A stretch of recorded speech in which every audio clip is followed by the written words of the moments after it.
નમસ્કાર, હું Rinku Prajapati public Indian ન્યૂઝમાં આપનું સ્વાગત કરું છું। શરૂઆત કરીએ આજના સમાચારની। લીંબુના ભાવ કિલોએ 150 સુધી પહોંચ્યા, હજુ ભાવ વધવાની સંભાવના। આણંદ શહેર સહિત જિલ્લાભરમાં ગરમીની શરૂઆત સાથે લીંબુની માંગ વધવા પામી છે, જેને લઈ લીંબુના ભાવમાં ઉછાળો નોંધાયો છે અને હોલસેલ માર્કેટમાં ₹85 થી ₹90 પ્રતિ કિલોના ભાવે મળતા લીંબુ હાલ રિટેલ બજારમાં ₹120 થી ₹150ની આસપાસ પ્રતિ કિલોના ભાવે વેચાઈ રહ્યા છે। હોલસેલ માર્કેટમાં ₹85 થી ₹90ના ભાવે મળતા લીંબુ રિટેલ બજારમાં હાલ ₹120 થી ₹150 પ્રતિ કિલોના ભાવે વેચાતા ગૃહિણીઓનું બજેટ ખોરવાયું છે। હાલ પડી રહેલ કાળઝાળ ગરમીને કારણે બપોરના સુમારે માર્ગો સુમસામ ભાસી રહ્યા છે અને કર્ફ્યુ જેવો માહોલ જોવા મળી રહ્યો છે।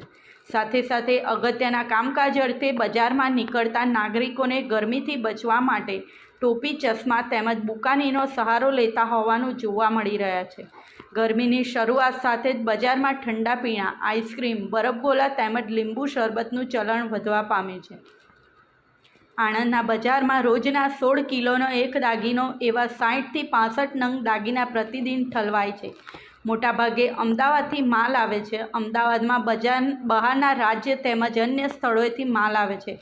ઉપરાંત મંજુસર, સાવલી તરફ પણ લીંબુની વાડીઓ આવેલી હોય અને કેટલાક વેપારીઓ વાડીઓ ભાડે રાખી વખારોમાં માલનો સંગ્રહ કરતા હોય છે અને આવો માલ પણ હાલ આવકમાં હોવાનું વેપારીઓ જણાવી રહ્યા છે।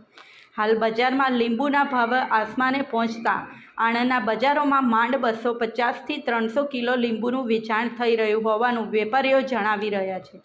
ગરમીમાં લીંબુ શરબત એક અક્સિર પીણું છે તેમજ સલાડમાં પણ તેનો ઉપયોગ થતો હોય છે।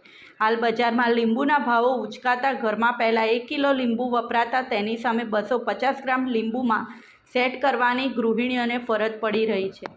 વધુમાં કેટલીક ગૃહિણીઓએ જણાવ્યું હતું કે હાલ 120 થી 150ના ભાવે મળતા લીંબુ ખરીદીને લાવીએ તો પણ રસ હોતો નથી, જેને લઈ પહેલાં એક લીંબુમાં 1 ગ્લાસ શરબત બનતું હતું અને જેની સામે હવે 2.5 લીંબુના વપરાશ કરવો પડી રહ્યો હોવાનું ગૃહિણીઓ જણાવી રહી છે। ગત માસે લીંબુના ભાવ પ્રતિમણ ₹400 થી 800 હતા। જોકે ઉનાળાની ગરમીની શરૂઆત સાથે જ લીંબુના ભાવમાં ઉછાળો નોંધાયો છે અને હાલ આણંદ એપીએમસી માર્કેટમાં લીંબુ ₹1,700 થી ₹1,800 પ્રતિમણના ભાવે વેચાઈ રહ્યા છે। સ્થાનિક કક્ષાએથી લીંબુની આવક ઓછી થઈ છે અને મુખ્યત્વે અમદાવાદ તરફથી માલ આવતો હોય અને ટ્રાન્સપોર્ટેશનનો ખર્ચ વધુ હોવા સાથે ઉપલા બજારમાં પણ ભાવ ઊંચા હોય અને લીંબુના ભાવ ઉચકાયા છે તેવું વેપારીઓ જણાવી રહ્યા છે। આ સાથે આજના સમાચારને અહીં સમાપ્ત કરીએ છીએ।